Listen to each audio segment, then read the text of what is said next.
السلام عليكم ورحمة الله وبركاته. مقدمة فيديو: علامة اللانهاية في يد المهدي.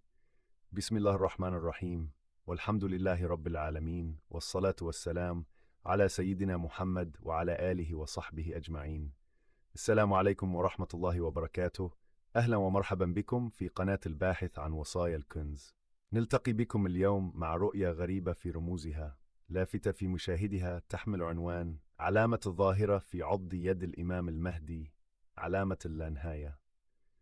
رؤية بدأت بصورة رمز اللانهاية، يظهر ويقترب ثم يبتعد، قبل أن تتبدل صورته أمام الرائي ويتحول إلى يد بشرية واضحة من الرسغ إلى أطراف الكف، وعلى عضدها ظهرت علامة اللانهاية، تتلألأ منها أشعة كأنها نور. ثم جاء في الرؤيا إلهام للرائي بأن هذه اليد هي اليد اليسرى للإمام المهدي. فما دلالة الانتقال من الرمز إلى اليد؟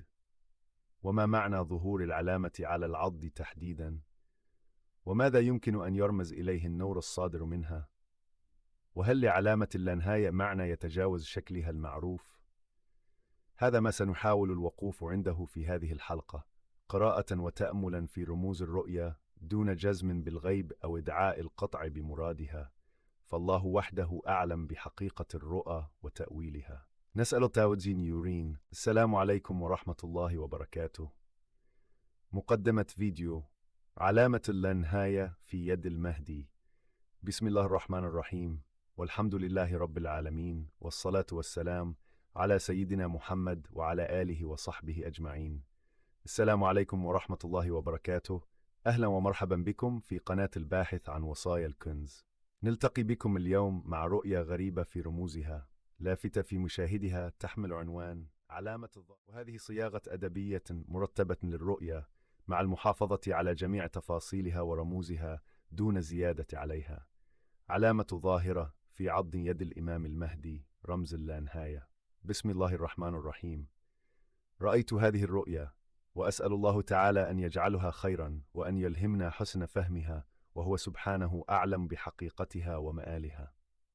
رأيت أمامي علامة اللانهاية، وكانت مرسومة على خلفية ذات لون قمحي ترابي، وكأنها ظهرت فوق ركام من سحابة تسير في جوف السماء. وكانت العلامة قريبة من ناظري، ثم أخذت تبتعد عني، وما تلبث أن تعود إلى الموضع نفسه بسرعة شديدة، وكأنها تذهب وتعود في مسار واحد. وبعد أن ابتعدت ثم عادت واقتربت من أمام وجهي، حدث أمر عجيب، إذ تبدلت خلفيتها وتشكلت شيئا فشيئا حتى أصبحت في هيئة يد بشرية.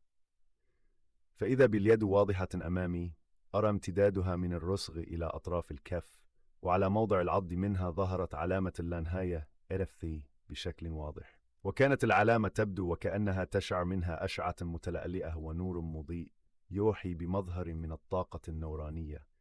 حاولت أثناء المشهد أن أتحقق من اليد وأميز هل هي اليد اليمنى أم اليسرى، وفي أثناء ذلك جاءني صوت أو إلهام داخلي يقول إن هذه اليد هي يد الإمام المهدي. وهذه صياغة أدبية مرتبة للرؤية، مع المحافظة على جميع تفاصيلها ورموزها دون زيادة عليها.